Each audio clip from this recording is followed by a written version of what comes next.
மக்களே இந்த ஒரு பதிவில் நம்ம என்ன பார்க்க போகிறோம்னா 24/7 அப்படிங்கிற மூடில் தாவேக்க போகுதுங்க. ஜோராக ஒரு கை தட்டுங்க. என்னையிலேருந்து எப்போலேருந்து எனக்கு எதுவும் தெரியலையப்பா அப்படின்னு கேட்டிங்கன்னா நான் ஒரு 8 மேட்ரு சொல்கிறேன். 8மே நமக்கு முன்னாடி தான் நடக்குது, ஆனால் தனித்தனியாக நடக்குது. இது அத்தனையுமே நீங்கள் ஒன்றா எடுத்து பார்த்தீங்கன்னா நீ சொல்கிறது கரெக்டுப்பா, நம்ம நிச்சயமாக 24/7 அப்படிங்கிற பாருக்குள்ளே தான் நம்ம போகிறோம்.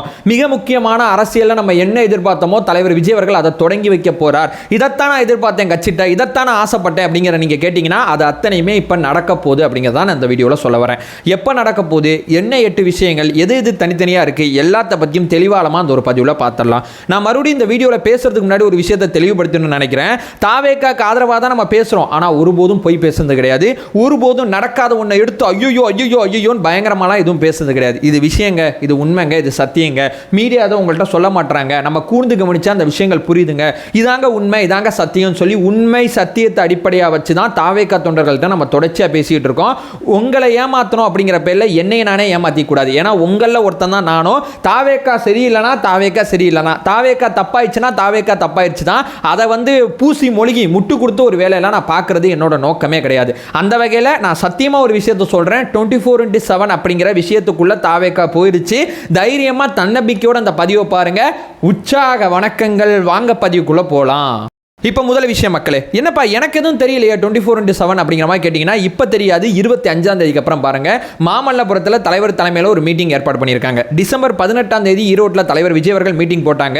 அடியோன்னு அடிச்சாரு. அந்த அடி இப்போ வரைக்கும் காதுகளில் கேட்டுக்கிட்டே இருக்குது. அதுக்கப்புறம் டிசம்பர் அந்த கிறிஸ்மஸ் விழா சார்ந்து ஒரு மீட்டிங் போட்டாங்க. அது அரசியல் இல்லாத மீட்டிங், அது சும்மா ஒரு அரசியல் களத்தில் ஒரு அரசியல் கட்சியாக சமத்துவ கிறிஸ்மஸாக அண்ணன் கொண்டாடினாங்க. அதுக்கப்புறம் அண்ணனுக்கு ஏகப்பட்ட நெருக்கடிகள். ஒரு பக்கம் சிபிஐ விசாரணை, ஒரு பக்கம் ஜனநாயகன் படம் வெளியாகலன்னு சொல்லி கட்சியே ஒரு மாதிரி என்னப்பா இது இப்படி இருக்கே அப்படிங்கிற மாதிரி நிறைய கேள்விகள் உங்க முன்னாடி இருந்துச்சு. நம்ம பெருசா அரசியல் பேசணுங்க, படத்தை விடு, அரசியல் களத்துக்கு வா, நம்ம பார்த்துக்கலாம், பதிலடி இங்கேருந்து கொடுப்போங்கிறது நம்ம தரப்புலேருந்து நம்ம தொடர்ச்சியாக சொல்லிக்கிட்டே இருந்தோம். நம்ம அத்தனை பேரும் என்ன ஆசைப்பட்டோமோ, பசங்களே இதை ஆசைப்படுறாங்க. அண்ணன் நான் அரசியல் பேசுனா என்ன தப்பு இருக்குன்னு சொல்லி அண்ணன் என்ன சொன்னார் தெரியுமா, 24 மணி நேரமும் இனிமேல் அரசியல் பேசுவோம்டா, வாடா பார்த்துக்கலாம் அப்படிங்கிற மூடுக்கு அண்ணன் வந்துட்டாரு. அதனால தான் மாமல்லபுரத்தில் ஒரு மீட்டிங் போட்டு இப்போ நம்ம பேச போகிற அத்தனை விஷயங்களும் அடுத்தடுத்து நடந்துகிட்டு இருக்கு. அடுத்தடுத்த விஷயங்களில் இவ்வளவு முக்கியமான விஷயங்கள் போயிட்டு இருக்கு. அது அத்தனையுமே அண்ணன் மாமல்லபுரத்தில் ஆரம்பிச்சு வைக்கிறார். மாவட்டத்தோட மாநிலத்தோட மிக முக்கியமான நிர்வாகிகள் QR கோடோட இந்த நிகழ்வில் பங்கேற்க போறாங்க. லைவ் வருமா அப்படின்னு சொல்லி கேட்டீங்கன்னா நிச்சயமா லைவ் வர்றதுக்கு ஏராளமான வாய்ப்புகள் இருக்கு. தலைவர் விஜய் அவர்கள் தாவேக்காவோட மிக முக்கியமான நிர்வாகிகள்கிட்ட இதாங்க அரசியல், இப்படித்தான் நம்ம பண்ண போறோம், இப்படித்தான் செயல்பட போறோம் சொல்லி நம்ம யூகங்கள் சார்ந்த சில விஷயங்களை பேச போறாங்க.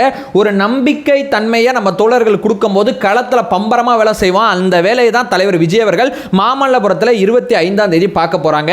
இது நம்ம முன்னாடி இருக்கக்கூடிய மிக முக்கியமான அப்டேட்டா இருக்கு. தலைவர் எப்ப பேச போறாரு, 25ஆம் தேதி பேச போறாரு. ரெடியா இருங்க. ஞாயிற்றுக்கிழமை அன்னைக்கு சும்மாவே ஃபயர் விடுவானுங்க. ஞாயிற்றுக்கிழமை வேற நிகழ்வு ஏற்பாடு பண்ணியிருக்காங்க. மொத்த மீடியாவும் தலைவர் விஜய் அவர்களோட செயல்பாடு தான் கவனிக்க போரு. ஒரு நாள் ஒரு நிகழ்வு நடத்தினாலும் மொத்த பேரை கவனிக்க வைக்கிறார் பாத்தீங்களா, இதுதான் தலைவர் விஜய் அவர்கள். இது ஒன்று. இப்போ ரெண்டாவது மிக முக்கியமான விஷயம், தேர்தல் சமயத்தில் ஒரு தேர்தல் அறிக்கை தாக்கல் பண்றதுக்கு அல்லது உருவாக்குறதுக்கு ஒரு குழு உருவாக்குவாங்க எல்லா கட்சியிலையும். ஆனால் மற்ற கட்சியிலேருந்து தாவேக்கா எங்க வேறுபட்டு நிற்குதுன்னா அந்த ஒரு போட்டோ, இந்த போட்டோல பாருங்களேன், நம்மளுடைய பொதுச் செயலாளர் ஏதோ சில விதமான ஆவணங்களை நம்மளுடைய குழு கிட்ட கொடுக்குறாங்க. உங்க அத்தனை பேருக்கும் இப்போதானே இவங்க உருவாக்க போறாங்க, ஆனா இவங்க கையில ஏதோ ஒன்று கொடுக்குறாங்களே, இது என்னது, அது எல்லாமே ஏதோ ப்ராப்பரா பைண்டிங்லாம் போட்டு பக்காவா இருக்கு, இதெல்லாம் என்ன அப்படிங்கிற ஒரு கொஸ்டினை நீங்க உங்களுக்குள்ள கேட்டீங்கன்னா மற்ற கட்சியோட தாவேக்கா எவ்வளவு வேறுபட்ட கட்சி அப்படிங்கிறது உங்களுக்கு இங்க புரியும்.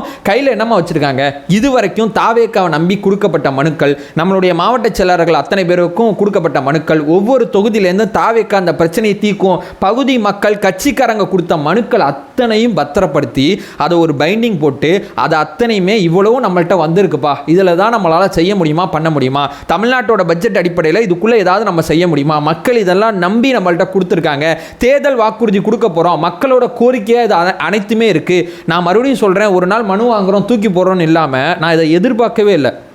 இது அத்தனையுமே உட்காந்து சேகரித்து பைண்டிங் போட்டு தேர்தல் குழு, அதாவது அறிக்கை தயாரிக்கக்கூடிய குழுவிட்ட கையில் கொடுத்து இது எல்லாத்தையும் அலசி ஆராய்ங்க, இதுக்குள்ளே எது எது பண்ண முடியுமோ அத்தனையும் பண்ணுங்க, தலைவர் உத்தரவு போட்டிருக்கான்னு சொல்லி நம்ம பொதுச் செயலாளர் கையிலேருந்து எடுத்து கொடுக்குறாருங்க.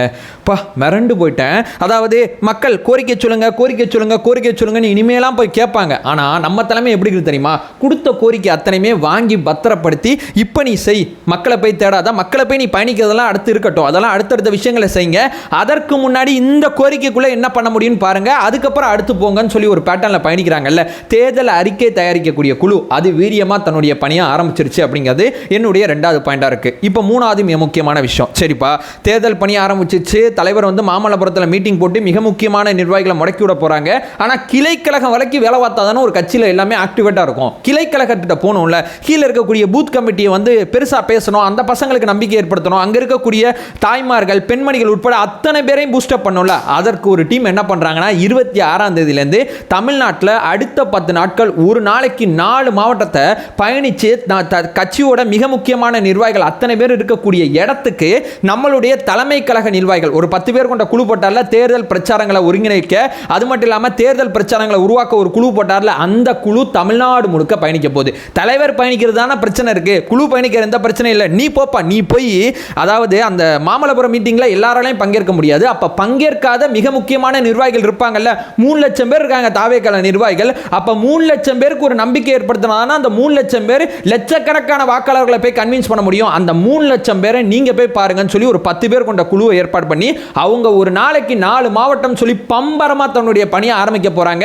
கூடிய விரைவில் நான் அந்த பேட்டர்னாவே போடுறேன், எந்தெந்த மாவட்டம் எங்கெங்க வருதுன்னு சொல்லி பாண்டிச்சேரி முதற்கொண்டு அந்த குழு பயணிக்க போது. இது மூணாவது மிக முக்கியமான அப்டேட்டா இருக்கு. இப்ப நாலாவது என்ன பண்ண போறாங்கன்னா, கூட்டணி பேச்சுவார்த்தை சம்பந்தப்பட்ட ஒரு விஷயமும் போயிட்டு இருக்கு. காங்கிரஸோட அலையன்ஸ் அந்த விஷயங்கள் போயிட்டு இருக்கு. அதனால தான் இப்போ வரைக்கும் நம்மள்ட்ட விருப்பம் மனு அப்படிங்கிற ஒரு விஷயத்தை பார்த்தீங்கன்னா வாங்காம இருக்காங்க. கூட்டணி பேச்சுவார்த்தையில் மிக முக்கியமாக தேமுதிக ஒன்றும் சொல்லலை, பாமகவில் அன்புமணி அவர்கள் சொல்லிட்டாங்க, ராமதாஸ் அவர்கள் தரப்பு சொல்லலை. இந்த பக்கம் பாமக உள்ள வந்தால் வீசிகா இருக்குமான்னு தெரியல. இந்த மாதிரி ஒரு பேட்டர்ன் இருக்கும்போது இப்போ நம்ம என்ன பண்ணுறது, நம்மளுடைய கூட்டணி அஜெண்டாக்குள்ள ஒரு விஷயம் தெளிவாகணும் அப்படிங்கிறதுக்காண்டி கூட்டணி சார்ந்த அந்த பேச்சுவார்த்தைகளும் ஒரு பக்கம் பிகேந்த சீனில் போயிட்டு இருக்கு. ஏன் பிகேந்த சீனில் போயிட்டு இருக்கு, மறுபடியும் அந்த தினகரன் அவர்கள் வீடியோ பார்த்த அத்தனை பேருக்கும் தெரியும், வெளிப்படையா நம்ம இந்த விஷயத்தை சொல்லக்கூடாது, மறைமுகமா நம்ம டீல் பண்ணி பார்க்கணும். ஒத்து வந்துச்சுன்னா வாப்பா ஓகே ரைட் அப்படிங்கிற மாதிரி இருக்கணும். ஒத்து இல்லையா அவங்க வேலையை பார்க்க போறாங்க, நம்ம வேலையை பார்க்க போறோம் அப்படிங்கிறதுக்காண்டி மறைமுகமான பேட்டர்ன்ல கூட்டணி பேச்சுவார்த்தையும் தாவேக்கல நடந்துகிட்டு இருக்கு. இது மூணாவது பாயிண்டா வச்சுக்கலாம். நாலாவது மிக முக்கியமான விஷயமா நம்ம என்ன வச்சுக்கலாம்னா, எந்த கட்சியிலேருந்து யார் வந்தாலும் நம்ம இணைக்கிற ஒரு முயற்சி இப்ப தாவேக்கல ரொம்ப தீவிரமா நடந்துகிட்டு இருக்கு. நேற்றைய தினம் பார்த்தீங்கன்னா 400 பேர், மற்ற கட்சிக்காரங்க அத்தனை பேர்லேருந்து வந்த 400 பேர் தாவேக்கல நேற்றைய தினம் இணைஞ்சிருக்காங்க. அப்பதான் நம்மளுடைய பொதுச் செயலாளர் ஆதவர்ஜுனா அவர்கள், செங்கோட்டன் ஐயா எல்லாருமே மீட்டிங்ல பேசினாங்கல்ல. அது என்ன தெரியுமா, மாற்று கட்சிக்காரங்க யாரும் தாவேக்காவை நம்பி வந்தாங்கன்னா தாவேக்கால இணைப்பு நிகழ்வுகள் மிக தீவிரமா நடந்துகிட்டு இருக்கு. யார் வரா, எப்படிப்பட்டவங்க, அவங்க எவ்வளவு முக்கியமானவங்கிற பொறுத்து யாரோட இணையணுமோ அவங்களோட இணைஞ்சுக்கிட்டு இருக்காங்க. ரொம்ப ரொம்ப முக்கியமானவங்களா இருந்தா தலைவரை சந்திச்சு இணைகிறாங்க, அல்லது ரொம்ப ரொம்ப முக்கியமானவங்க அதை தாண்டி ரொம்ப அதிகமானவங்க இருந்தாங்கன்னா எல்லாரும் தலைவரை பார்க்க முடியாது. அதனால நேற்றைய தினம் ஆசைப்பட்ட 400 பேரையும் தாவேக்கால இணைச்சுக்கிட்டு இருக்காங்க. இது இன்னும் அதிகமா தாவேக்கல நடக்கும் அப்படிங்கிறது என்னுடைய நாலாவது பாயிண்டா இருக்கு. இப்போ அஞ்சாவது, சரிப்பா கூட்டணி ஒரு பக்கம் கரெக்ட் ஆயிடுச்சு, இதான் விஷயம். காங்கிரஸ் வருது வரல, இவங்க வராங்க வரலன்னு தெரிஞ்சிச்சுன்னா வேட்புமனு அப்படிங்கிறதுக்கு முன்னாடி விருப்ப மனு வாங்குவாங்க. யார் யார் தாவேக்கல வேட்புமனு தாக்கல் செய்ய போறாங்களோ அதற்கு முன்னாடி கட்சியில யார் யார் போட்டி போற போறாங்க, உனக்கு ஆசை இருக்கா, உனக்கு ஆசை இருக்கா, உனக்கு ஆசை இருக்கான்னு சொல்லி எல்லாரையும் கூப்பிட்டு விருப்ப மனு வாங்குவாங்க. விருப்ப மனு வாங்கக்கூடிய செயல்பாடு கூடிய சீக்கிரம் தாவேக்கல ஸ்டார்ட் ஆக போகுது. இந்த குழுவெல்லாம் பயணிச்ச பிறகு, கூட்டணி அந்த விஷயம்லாம் தெளிவான பிறகு விருப்ப மனு ஒரு அமௌண்ட் ஒன்று 5000 ரூபா 10000 ரூபா கேட்பாங்க. ஏன் தெரியுமா, வர்றவங்க போகிறவனுங்களாம் எம்எல்ஏக்கு விருப்பம் பண்ணும் அப்படிங்கிற மாதிரிலாம் கொடுக்க முடியாதுல்ல. ஒரு அமௌண்ட் வரும்போது அங்கே ஒரு ஒழுங்கு வரும், அந்த ஒழுங்குக்காண்டி ஒரு 5000 ரூபா 10000 ரூபா ஒரு அமௌண்ட் வச்சு கூட விருப்பம் மனு கொடுக்கலாம். அல்லது நம்ம தலைவர் கொஞ்சம் வித்தியாசமாக சிந்திக்கக்கூடியவங்க, யார் வேணுமோ போட்டி போடுறவங்க எல்லாருமே விருப்ப மனு கொடுங்கன்னு கூட விருப்ப மனு வாங்கலாம். எப்படி வேணா செய்ய போறாரு. விருப்ப மனு அப்படிங்கிறதுக்கான வேலைகள் ஒரு பக்கம் போயிட்டு இருக்கு. இந்த பக்கம் திரும்பி பார்த்தீங்கன்னு வச்சுக்கலேன், சின்னத்துக்கான வேலை ஒரு பக்கம் போயிட்டு இருக்கு. சின்னம் சார்ந்து நிறைய பேர் கமெண்ட் பண்றீங்க, யார் என்ன சொன்னாலும் நம்பாதீங்க.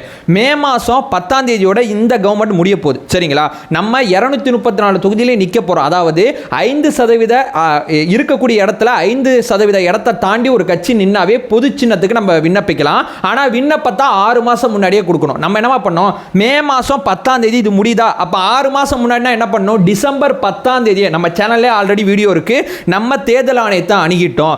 அதாவது இந்த பேட்டர்ன்ல இந்த மாதிரிலாம் மிஸ் ஆகக்கூடாது அப்படிங்கிறதுக்காண்டி தேர்தல் ஆணையத்தை அணுகி நமக்கான கோரிக்கை மனுவை நம்ம அங்க வச்சுட்டோம். அவங்க பரிசீலனையில் இருக்கு, கூடிய சீக்கிரம் அவங்க பரிசீலனை பண்ணி கொடுத்துருவாங்க. எப்பா குடைச்சல் எதுவும் கொடுக்க மாட்டாங்களான்னு கேட்டிங்கன்னா குடைச்சல் கண்டிப்பாக கொடுப்பாங்க, இழுத்தடிப்பாங்க. ஆனால் கொடுக்காம இருக்க முடியாது. ஏன்னா கொடுக்காம இருக்கிறது சட்டவிரோதம், அதை செய்ய மாட்டாங்க. தாமதப்படுத்துறதுக்கான வேலைகள் ஒரு பக்கம் போகலாம், ஏன்னா வழக்கமாக நடக்கிறது தானே, நமக்கு என்னது புதுசா. சின்ன கிடைச்சா 1 மணி நேரத்தில் மக்கள்கிட்ட கொண்டு போய் சேர்த்துருவோம். நம்ம பசங்க அத்தனை பேரும் அவ்வளவு தீவிரமாக இருக்காங்க. சின்ன சார்ந்தெல்லாம் எதுவும் கவலைப்படாதீங்க. அதற்கான வேலையை டிசம்பர் 10ஆம் தேதியே நம்ம கட்சி செஞ்சிருச்சு அப்படிங்கிறது நான் இங்கே பதிவு செஞ்சிடறேன். ஒரு பக்கம் விருப்பமனு, ஒரு பக்கம் சின்னம், ஒரு பக்கம் கூட்டணி பேச்சுவார்த்தை, ஒரு பக்கம் தலைவர் தலைமையில் ஒரு மீட்டிங்கு, அதுக்கப்புறம் நம்ம செயல் வீரர்கள் ஒரு பக்கம் அவங்க தொகுதி வாரியாக பயணிச்சு ஒரு பக்கம் மீட்டிங்கு. இப்போ இந்த மாவட்டமாக இவங்க சந்திச்ச பிறகு, இந்த மாவட்டத்துக்கு அப்புறம் நம்ம ஆதவர்ஜுனா, புஷியானந்த் இவங்களாம் மாவட்ட ரீதியாக சந்திச்ச பிறகு மாவட்டத்தில் இருக்கக்கூடிய தலைமை என்ன பண்ணுவாங்கன்னா தொகுதி ரீதியாக சந்திப்பாங்க. தொகுதி ரீதியாக சந்திச்ச பிறகு அவங்க கிளை கழகம் வரைக்கும் போய் சந்திப்பாங்க. ஸோ ஒரு இடத்துல தலைவர் மாமல்லபுரத்தில் ஆரம்பிச்சார்னா கீழே இருக்கக்கூடிய கிளை கழகம் வரைக்கும் நம்ம தோழர்கள் அத்தனை பேரும் உற்சாகமாக பணி செய்ய போறாங்க. எல்லா ஆங்கிளும் எல்லா டைரக்ஷன்லையும் நம்ம கட்சியில் அனைத்து விதமான வேலைகளும் நடந்துகிட்டு இருக்கு. யார் என்ன சொன்னாலும் எதை பற்றியும் கவலைப்படாதீங்க. 100 விழுக்காடு தேர்தல் வேலையில் தாவேக்கா கவனம் செலுத்திக்கிட்டு இருக்கு அப்படிங்கிற ஒரு விஷயத்தை சொல்லிட்டு இந்த வீடியோ நான் எண்ட் பண்ணிக்கிறேன். ரொம்ப உற்சாகமாக இந்த வீடியோவில் நான் பேசியிருக்கேன். ஏன் தெரியுமா? இதைத்தான் இந்த கட்சியிலேருந்து எதிர்பார்த்தேன், இதுதான் என் தலைவன்ட்டு எதிர்பார்த்தேன். என் தலைவன் அதை செய்யும் போது எவ்வளோ உற்சாகம் கிடைக்கும், அந்த உற்சாகம் உங்களுக்கு நிச்சயமாக இந்த வீடியோவில் கிடைச்சிருக்கும் அப்படிங்கிற நம்பிக்கையில் இந்த வீடியோ நான் எண்ட் பண்ணிக்கிறேன். நம்ம சேனலை ஃபர்தராக ஃபாலோ பண்ணிங்கன்னா மிக முக்கியமாக பல்வேறு விதமான விஷயத்தை நம்ம பார்த்துட்ருக்கோம். நம்மளோட ஒரே நோக்கம் அறியாமை அகற்ற வேண்டும், அறியாமை அகற்றப்பட வேண்டும். Thank you so much.